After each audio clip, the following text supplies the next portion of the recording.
वर्षों से लंबित पड़ी इंदौर मनमाड़ रेल लाइन की डीपीआर बनकर तैयार है। सांसद शंकर लालवानी ने प्रेस वार्ता कर इंदौर के रेसिडेंसी कोठी स्थित इसकी जानकारी दी है। बहुप्रतीक्षित इंदौर मनमाड़ रेलवे लाइन को धरातल पर लाने की दिशा में अब तेजी से काम किया जा रहा है। सांसद शंकर लालवानी के अनुसार इंदौर मनमाड़ रेल लाइन की डीपीआर यानी कि डिटेल्स प्रोजेक्ट तैयार हो गया है और सेंट्रल रेलवे से इस रेलवे रोड में प्रयुक्त किया गया है। सांसद शंकर लालवानी ने प्रेस वार्ता कर बताया है कि इंदौर मनमाड़ रेल लाइन कुल 268 किलोमीटर की होगी, जिसमें से धुलिया मनमाड़ के बीच 40 किलोमीटर पर फिलहाल काम जारी है। वहीं बचे हुए 218 किलोमीटर के लिए 2200 हेक्टेयर जमीन की आवश्यकता होगी। वहीं इस रूट पर 300 छोटे बड़े ब्रिज बनेंगे। इस लाइन पर 9 टनल बनेगी, जिसकी लंबाई 20 किलोमीटर से ज्यादा होगी। वहीं इस रेल मार्ग पर 34 स्टेशन स्थापित किए जाएंगे। इस ट्रैक के बनने से मध्य प्रदेश और महाराष्ट्र के 6 जिलों यानी कि इंदौर, धार, खरगोन, बड़वानी, धुले और नासिक को काफी फायदा होगा। वर्षों से हमारी एक पुरानी मांग जो चली आ रही है वो है इंदौर मनमाड़ लाइन, और उसको लेके लगातार कई वर्षों से बातचीत भी हुई और आदरणीय ताई जी के समय इसमें कुछ शुरुआत भी हुई थी। लेकिन उस समय 4 एजेंसियां मिल के काम कर रही थी। एक तो मध्य प्रदेश सरकार, एक महाराष्ट्र सरकार, तीसरी रेलवे और चौथा जवाहरलाल नेहरू पोर्ट ट्रस्ट। पर किसी कारणवश से वो आगे नहीं बढ़ पाया और पिछले कुछ वर्षों से हम इसमें लगातार प्रयास कर रहे थे कि ये रेलवे लाइन होना चाहिए और उसको लेके समय समय पर जहाँ जहाँ बातचीत करना चाहिए वहाँ बातचीत हमने व्यक्तिगत रूप में भी की और सामूहिक रूप से भी सबको साथ में ले जाके सांसदों की थी। उसका परिणाम ये रखा कि जुलाई 2022 को रेल मंत्री जी ने ये आदेश निकाला कि हम इस रेलवे लाइन का सिद्धांत सहमति देते हैं और इसको परीक्षण यानी डीपीआर बनाने का उन्होंने आदेश दिया। चूँकि मेजर पोर्शन पूरा सेंट्रल रेलवे में है तो इसलिए उन्होंने सेंट्रल रेलवे को ये आदेश दिया था 22 जुलाई 2022 को, और 1 साल का समय दिया था। 1 साल में ये सर्वे होके पूरा हो गया है।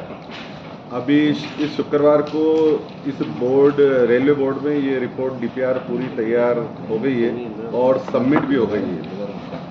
268 किलोमीटर की ये रेलवे लाइन है और इसमें धुले के पास जो धुले मनमाड़ के बीच में 50 किलोमीटर का काम चल रहा है। तो अगर 50 किलोमीटर हम हटा दें, क्योंकि उसमें काम प्रारंभ हो गया, तो 218 किलोमीटर है। और इस 218 किलोमीटर का जो काम है उसको लेके जो उन्होंने डीपीआर तैयार किए उसमें 2200 हेक्टेयर ज़मीन की आवश्यकता पड़ेगी इस लाइन को डालने के लिए।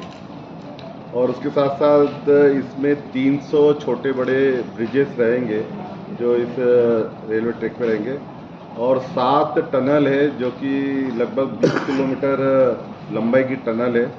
34 रेलवे स्टेशन इसके बीच में बनेंगे, इंदौर और मनमाड़ के बीच में, और 22,000 लगभग इसमें राशि 22,000 करोड़ की राशि लगभग खर्च होने की संभावना है। और इसमें 6 जिले जो होंगे वो प्रभावित लाभान्वित होंगे। और उसमें खास करके हमारा सबसे बड़ा इंदौर के बाद धार के बाद बड़वानी के बाद खरगोन के बाद धुले और नासिक, ये लोग प्रभावित होंगे। इसमें एक संघर्ष समिति भी बनी थी, वो भी लगातार से प्रयास कर रही है, सभी लोग प्रयास कर रहे हैं।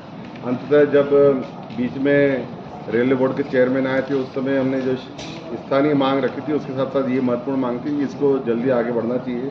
उन्होंने उस समय आश्वासन दिया था कि हम जल्दी इसको बोर्ड में लाएंगे और आगे बढ़ाएंगे। और जब रेल मंत्री जी जब यहाँ इंदौर आए थे, जब इंदौर रेलवे स्टेशन का दौरा कर रहे थे, तो उस समय भी हमने प्रमुखता से यही बात उठाई थी कि हमको इंदौर मनमाड़ रेलवे लाइन की आवश्यकता है, इसको होना चाहिए। तो उन्होंने उसी समय रेलवे स्टेशन से अधिकारी को फ़ोन किया था और निर्देश दिए कि 2 दिन में ये रिपोर्ट प्रस्तुत की जाए। और मुझे बताते हुए खुशी है कि 2 दिन में रेलवे बोर्ड में ये रिपोर्ट प्रस्तुत हो गई है।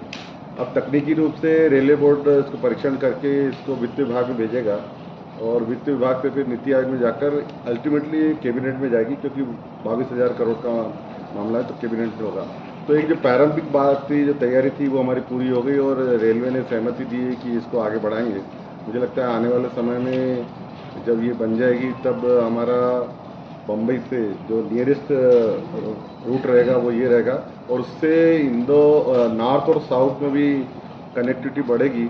इसका सबसे बड़ा फ़ायदा जो होगा वो ये होगा कि हमारा इंदौर रेलवे स्टेशन अब मेन ट्रैक पे आ जाएगा, और इंदौर खंडवा का जो काम चल रहा है वो भी तेज़ी से चल रहा है। तो उसके दोनों कारण होने के बाद हम इंदौर अब जो एक वेस्टर्न रेलवे के एंड पे था, अब वो मेन ट्रैक पे आ जाएगा। और अगर मेन ट्रैक पे आ जाता है तो आप मानिए कि लगभग 100 से ज़्यादा गाड़ियाँ यहाँ से गुजरेगी।